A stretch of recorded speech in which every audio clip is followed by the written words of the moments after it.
Hi, I hope you had a great Christmas, and I hope that this new year of 2026 brings to you happiness, joy, prosperity, and all the things that you want in life.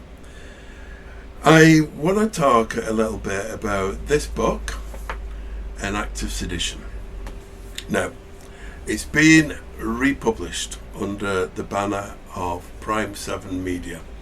Prime 7 Media are going to publicise this quite vigorously, and it's going to begin with the launch this month, January. In February, I will be being interviewed by Logan Crawford of the Spotlight Network, and that will be the video for that will be released shortly after the 14th of February. In March, I will be attending the London Book Fair, and I will be looking to work with Prime 7 and Spotlight to market the book to a wider audience, and hopefully to TV companies or film companies indeed, that might turn this into something more visual. Now, I'm mentioning it now not just because it's been relaunched, but because I think it's a book for today. It tells the story of how democracy is just so fragile that it can be taken away, even via democracy. People will vote in tyrants, people will vote in autocrats. Now, we saw that in the 1930s in Germany. The National Socialist Party was voted in 1933, not with the majority, only with about a third, but they soon took absolute authoritarian power.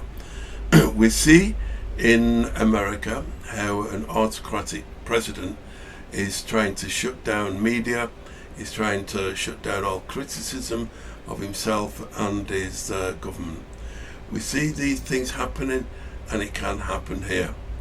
Now, An Act of Sedition is based in the not too distant future, a future where we can relate to it because everything is changing slowly towards that future in other countries. I want it to be that people are able to read this book as a good story, though, and it's got a lot of laughs, it's got a lot of love, it's got a lot of humour, it's got a lot of tragedy, it's got a lot of pain, it's got a lot of struggle, and I think that it's, as I say, I think it's a book of our time. So if you can get a copy, wait until it's re-released, wait until it's relaunched, and get a copy, because it tells a tale of what our future could be if we vote in populist, right-wing politicians to take control of our economy and our democracy, because they will take it away. Now, second thing that I want to talk about is this book, Touch and Go. Now, I wrote that book after experiencing COVID really, really badly. Now, obviously I didn't die, but I've been damaged. Even now I still feel that damage on the inside. The virus attacked my inner organs, and I continue to be damaged by it. Now, I'm not raising it because of that. I'm raising it because it's an authentic story of what happened, of how I was taken ill in January of 2021. I was severely ill within 2 weeks. I was taken from being bedridden in my house here. I was taken from being bedridden here, and I was taken to hospital where I was on a COVID ward for 2 weeks.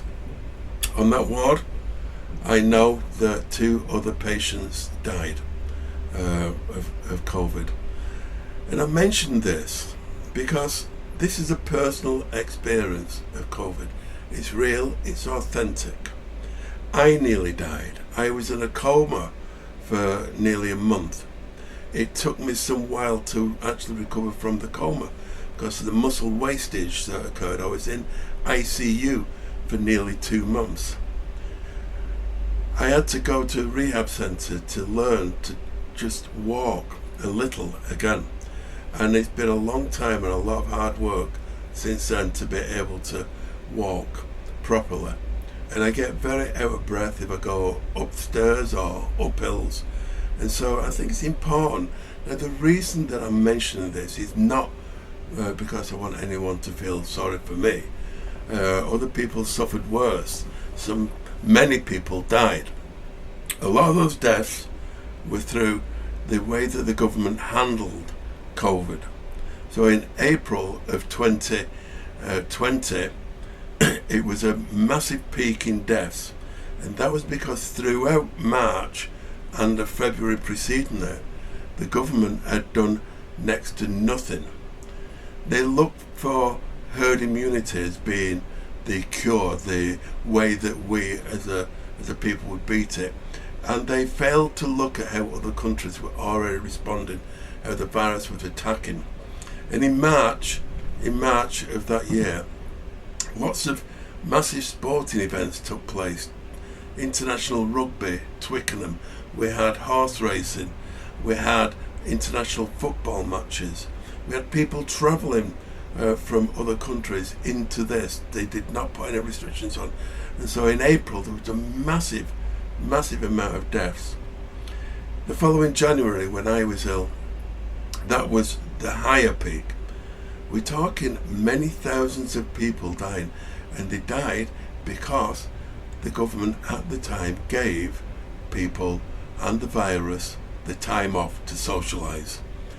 It was a transmittable virus by people breathing, people touching, and they ignored these facts. Now I'm talking about them ignoring the facts because now I'm seeing more and more anti-vaxers online, more and more people that tend to be to the right of politics, talking about how it was a myth. They're trying to wash it away. COVID deniers, if you like, people that deny the science, deny the statistics. And I don't want people to fall for that trick. I would like you to buy the book. I would like you to read the book.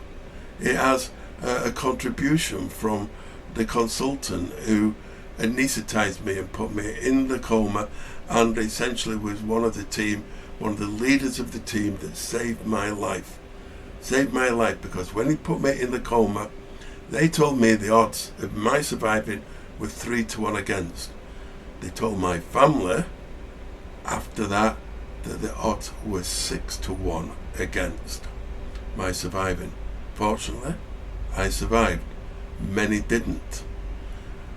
And I want it to be that people do not fall for this guff that is going about, that's saying it didn't happen, it's only flu, it's just something that happens and we fight it off. COVID deniers are liars. I want to end on that. I would like you to buy these books. I think that the books are highly relevant. One factual, one fictional, that could become factual if we don't watch ourselves. Anyway, see you soon. Ta-da.